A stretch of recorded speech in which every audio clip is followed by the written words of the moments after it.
శ్రీ గురుభ్యో నమః. జై శ్రీకృష్ణ.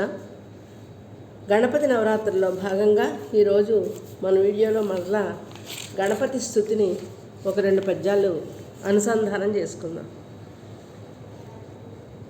గ్రక్కున నేత్రయుగ్మమును కరద్వితయమున మూసిపట్టి ఆ మిక్కిలి కంటిని తనదు మిక్కిలి హస్తము మాటు వేసి ఇంపెక్కడు బాలకేళి పరమేశ్వరు చిత్తము పల్లవింపగా తక్కొక ముద్దునన్ బొలుచు దంతిముఖున్ కొలుతు ప్రసన్నుగా గ్రక్కున నేత్రయుగ్మమున కరద్వితయంబును మూసిపట్టి.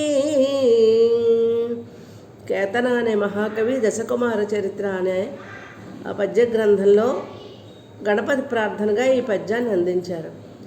బాలకేళి చేస్తున్నటువంటి ఆ బాలుడైనటువంటి వినాయకుని యొక్క చేష్టలు ఎలా ఉంటాయి అంటే తల్లిదండ్రులకి ఆనందాన్ని కలిగించే విధంగా ఉంటాయి.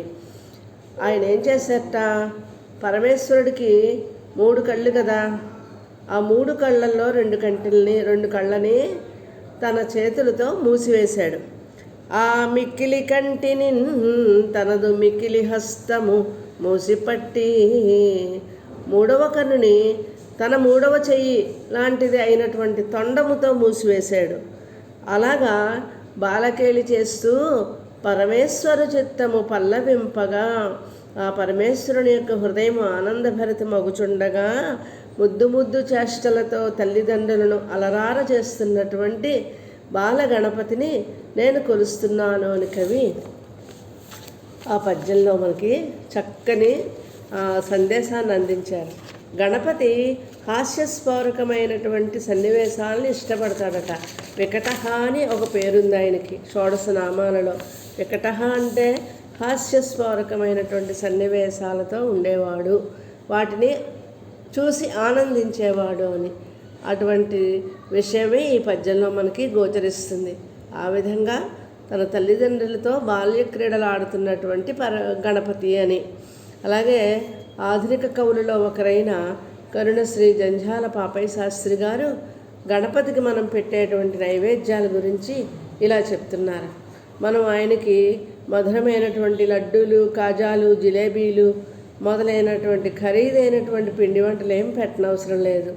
ఆవిరి మీద ఉండేటువంటి వంటలు పెడితేనే కదా ఆయన తృప్తి పడుతున్నారు.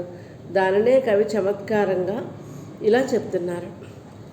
లడ్డూ జిలేబీ హల్వాలే అక్కరలేదు, లడ్డూ జిలేబీలు హల్వాలే అక్కరలేదు, బియ్యపుండ్రాళ్ళకే చేయి చాచు, వలిపంపు పట్టు దువ్వలు వలే పని లేదు, పసుపు గోచీకే సంబ్రాలు పడును, ముడుపు మాటల పెట్టుబడి పట్టుదల లేదు, పొట్టి గుంజీళ్ళకే పొంగిపోవు, కల్కి తురాయిలకై తగాదాలేదు, కల్కి తురాయిలకై తగాదాలేదు, గరికి పూజకే తలకాయ నొగ్గు, గరిక పూజకే తలకాయ నొగ్గు, పంచకళ్యాణికై అల్కపాన్పు లేదు, ఎలుక తత్తడికే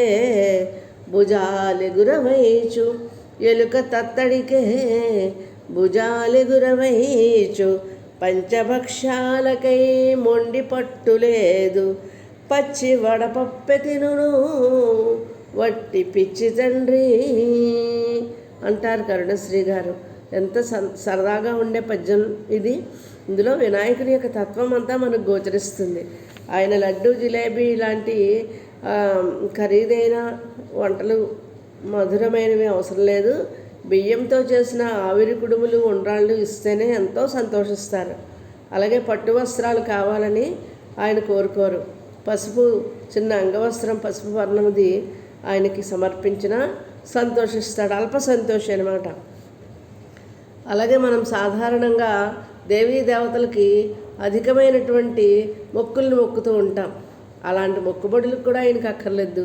గుంజీళ్ళు తీస్తే చాలు పరవశించిపోతాడు. గుంజీళ్ళకే కోర్కెలు తీర్చు. మనం ఆయన దగ్గర గుంజీలు తీసి క్షమాపణ చెప్పుకుంటే ఆయన మన ఆర్తి విని మన యొక్క కోరికలన్నీ కూడా తీర్చేటువంటి సరళ స్వభావుడు. అలాగే మకుటాయమానమైనటువంటి కేయూరాంగద భూషణాలు, మకర తోరణాలు అలాంటివేమీ కూడా ఆ స్వామికి అవసరం లేదు. గరిక పూజ చేస్తే చాలు ఎంతో సంతోషిస్తాడు. అటువంటి వినాయక స్వామి పంచభక్ష్యాల కోసం మనల్ని ఎప్పుడూ బాధ పెట్టలేని పట్టకుండా వాహనం కూడా హంస కానీ గరుత్మంతుడు కానీ ఇలాంటి వేగవంతమైన వాహనాలు కావాలని ఆయన కోరుకోలేదు. ఎలుక అనేటువంటి వాహనం మీదే 14 లోకాలు కూడా తిరుగుతూ ఉంటాడు అని ఇందులో చమత్కారంగా చెప్పినప్పటికీ స్వామి యొక్క వినాయక తత్వం ఇందులో గోచరిస్తుంది. ఈ గుంజీళ్ళు తీయడం అనేది ఎలా వచ్చిందంటే, ఒకసారి గణపతి శ్రీమన్నారాయణుడు విష్ణుమూర్తి గారి ఇంటికి వెళ్ళాడట. నారాయణ నా నల్ల మామాయనుచు నారాయణుని పరిహాచకమాడడి నల్లు కుర్ర అన్నది ఈ కవి గారే. శ్రీమన్నారాయణుడు ఈయనకి మేనమామ అవుతారు. నారాయణ నారాయణి పార్వతీదేవి కాబట్టి. అలా వెళ్ళినప్పుడట ఆ విష్ణుమూర్తి తన ఆయుధాలన్నీ ఒక ప్రక్కన పెడితే బాలగణపతి ఆ చక్రాయుధాన్ని అది ఏదో ఒక తినే పదార్థంలాగా ఉండడం చేత గుటుక్కుమని నోట్లో వేసుకుని చక్రాయుధాన్ని మింగివేశారట. తర్వాత ఆ విష్ణుమూర్తి చక్రాయుధం కోసం వెతుక్కుంటే ఎక్కడా దొరకలేదు. నవ్వుతున్నటువంటి పరిహాసం ఆడుతున్నటువంటి గణపతి ఉదరంలో అది ఉందని తెలిసి విష్ణుమూర్తి గణపతి ఎదురకుండా గుంజీళ్ళు తీశారట. ఈ గుంజీళ్ళు తీయడం అనేది అలా వచ్చింది. అప్పుడు మేనమామ గుంజీళ్ళు తీశారని నవ్వుకుంటూ ఆయన చేసినటువంటి ఆ నవ్వు వలన ఆ చక్రాయుధం మరలా బయటికి వచ్చిందట. ఇలాగా భగవంతుడు అయినటువంటి ఆదిదేవుడు అయినటువంటి విఘ్నాధిపతి దగ్గర మనము గుంజీళ్ళు తీసినా సరే ఆయన సంతోషించి కోరిన కోరికలు తీర్చేటువంటి వాడు. సామాన్యమైనటువంటివే కానీ మనల్ని ఇబ్బంది పెట్టి మనము కష్టపడి దేవుడికి ఇది చెయ్యాలి అది చెయ్యాలి అనేటువంటి ఆడంబరాలు కోరుకోలేనటువంటి పత్రి పూజకు పరవశించే ఆ విఘ్నపతి అందరికీ మనోభీష్టాలను లభింపజేయుగాక. స్వస్తి.